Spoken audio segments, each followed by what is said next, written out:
Hurricane Melissa is back over open water, barreling towards the Bahamas after making landfall in Cuba.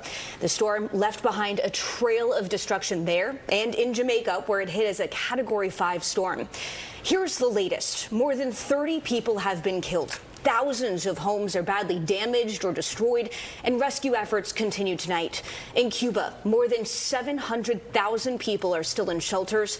77% of Jamaica right now is without power, and right now the Jamaican government is trying to get the airports open as early as tomorrow so that the emergency supplies can be distributed. All right, there's a lot to get to. We have team coverage lined up. Meteorologist Gregory is tracking the storm, but we begin with Linda Schmidt in the newsroom. She has the latest video and info coming out of the Caribbean tonight. Linda. Yeah, and you know, authorities are continuing to update these numbers coming out of the Caribbean. That will probably happen for the next few days at least. But right now, at least 32 people are being reported to have been killed in the Caribbean. In Cuba, about 735,000 people are in shelters. And even though Melissa has now been downgraded to a Cat 2 storm, it is still causing even more damage. Take a look at this here. Melissa made landfall in Cuba today as a Category 3 storm, collapsing houses, flooding streets and homes, and blocking roads in the mountain areas. Now, the storm is still stirring up life-threatening storm surges,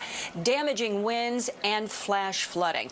And in Haiti, those poor people there just trying to piece together what little they have left. Flooding and landslides have destroyed parts of Haiti. And in Jamaica, officials say more than 75% of the island is without power tonight. More than 25,000 people are packed into shelters.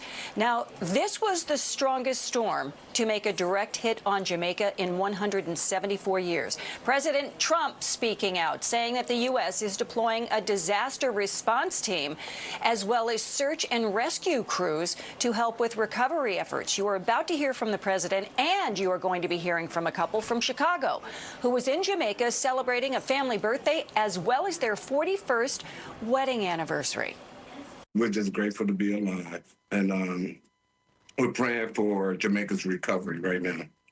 But it was quite a harrowing event. I mean, it was something that we could not have imagined. Nothing we've ever been through before, and the waiting was hard. We were fined a little bit over 36 hours in our room, and to hear the wind roaring and not be able to know what's going on outside was pretty nerve-wracking. On a humanitarian basis, we have to. So we're watching it closely, and we're prepared to move. But you know, it's doing tremendous damage.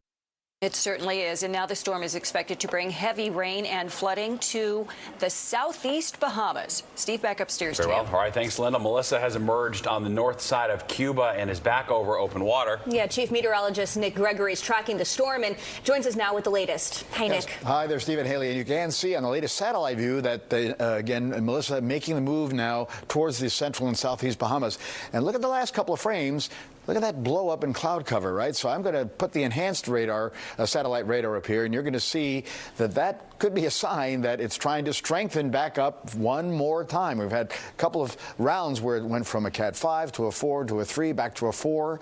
Then we went to a 3. Now it's a 2, but again, it's trying to potentially get stronger again here as it moves its way off to the northeast. And the latest stats on the hurricane, it is moving to the northeast at about 6 to 8 miles per hour. Again, 80 miles to the southeast of the central Bahama Island chain there.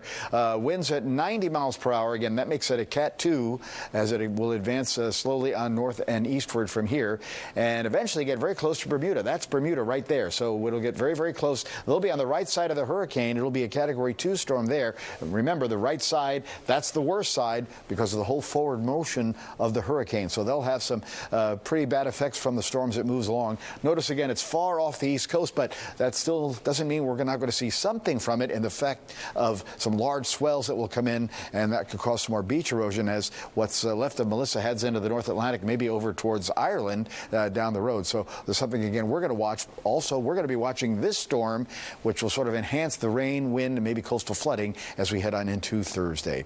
Steve and Haley? Very well. All right. Thanks, Nick.